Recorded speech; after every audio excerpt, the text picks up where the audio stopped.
Hi friends, ఇది నందమూరి అభిమానులకి శుభవార్త అని చెప్పాలి. నందమూరి తనయుడు నందమూరి మోక్షజ్ఞ యొక్క మొదటి చిత్రం ఎవరు దర్శకత్వం చేస్తున్నారు, ఎప్పుడు షూటింగ్ ప్రారంభిస్తున్నారు, ఎప్పుడు ప్రేక్షకుల ముందుకు రాబోతుందని అభిమానులంతా కూడా ఆసక్తిగా ఎదురు చూస్తున్న సమయంలో ఒక న్యూ అప్డేట్ ఇచ్చేశాడు మన యువ దర్శకుడు ప్రశాంత్ వర్మ.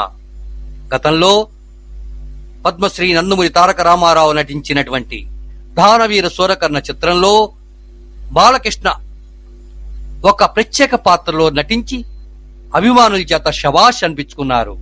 ఇప్పటికి కూడా అభిమానుల హృదయాలలో సుస్థిరంగా నిలబడిపోయింది ఆ పాత్ర. ఇంతకీ ఏమిటి ఆ పాత్ర అనంటే అభిమన్యుడి పాత్ర.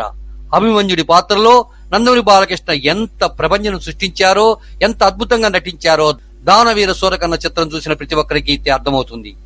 ఇప్పుడు ప్రశాంత్ వర్మ నందమూరి బాలకృష్ణ తనయుడు నందమూరి మోక్షజ్ఞ యొక్క మొదటి చిత్రాన్ని అభిమన్యుడు 24 అనే అద్భుత కథతో ప్రేక్షకుల ముందుకు తీసుకురాబోతున్నట్లు తెలుస్తున్నది. ఈ విషయాన్ని కూడా త్వరలో అధికారికంగా ప్రకటించబోతున్నాడు మన నందమూరి బాలకృష్ణ. నందమూరి బాలకృష్ణ యొక్క బ్యానర్ లో నందమూరి బాలకృష్ణ యొక్క రెండో కూతురు అయినటువంటి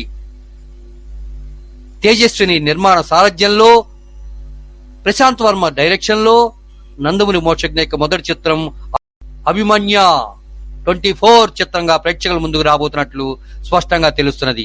ఏది ఏమైనా వారం 10 రోజుల్లో దీనికి సంబంధించినటువంటి వార్త మాత్రం అధికారికంగా రాబోతుందని మాత్రం స్పష్టంగా తెలుస్తున్నది.